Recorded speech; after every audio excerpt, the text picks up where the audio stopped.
Imagine you are married or you are in a relationship and you caught your partner or your spouse cheating in the very act with your best friend. What does "we listen, we do not judge"? What will it mean with this situation?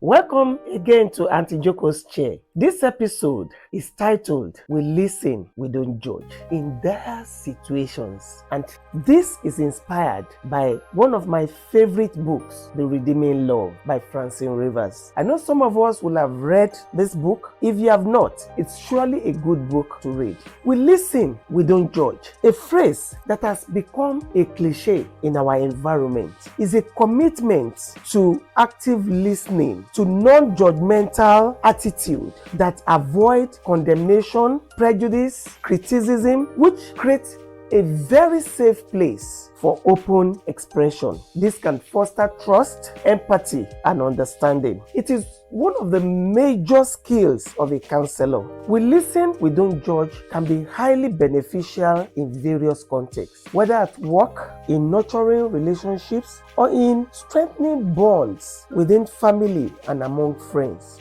While the benefits of "we listen, we don't judge" cannot be overemphasized, let me invite you to join me as we discuss how we can safely apply this in dire situations in order to promote effective conflict resolution and supportive relationships. For example, if you are a parent of a young person, imagine your young adult child took your precious car with or even without your permission, and while joyriding with friends, crashed beyond repair. What does "we listen, we don't judge" mean for this situation? I have a young adult in today's talk, a very precious niece, and I want her opinion on what it means. We listen, we don't judge in this first scenario. Permit me to welcome my precious niece, Nims, to today's talk. Nims, you are welcome. Over to you. Thank you, Auntie Joko, for this opportunity. It's so nice to be here. So first things first, we listen, we don't judge in this context. The first thing for the parent to be more concerned about is not the car that just got crashed, but the life of the child, the safety of the child, to make sure that the child is safe enough to even give an explanation for what happened. Secondly, you don't probe the child or attack the child saying, "You're rebellious, you're disobedient, you're stubborn, why did you take the car?" No, you don't attack the child. You wait for them to talk, and while speaking, you do not interrupt them. You do not label them. You do not insult them. So they can be free to express themselves and tell you the main reason why they did what they did. And I get that most parents will be furious.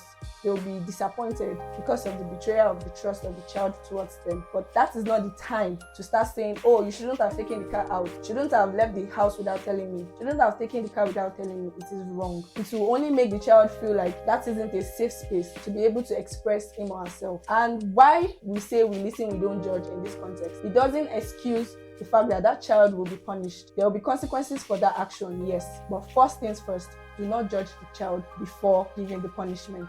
Thank you. Thank you very much, Nim, for those thoughts. If you're a parent, do you agree with Nims? And as a young adult, do you also agree with Nims? Anyway, let me know your thoughts. Share in the comment section. We'll also have opportunity to share your thoughts next episode. Thank you very much, Nim, for coming to today's conversation. Let's take a look at another scenario. Imagine you are married or you are in a relationship and you caught your partner or your spouse cheating in the very act with your best friend. What does "we listen, we do not judge"? What will it mean with this situation? I would like to hear your comments and your thoughts on this second scenario. Please subscribe, like, and share this video. And please, if there is anything you don't like in this video, remember, we listen, we don't judge. Auntie Joko cares, counsels, advocates, and guides. See you in the next episode. Bye.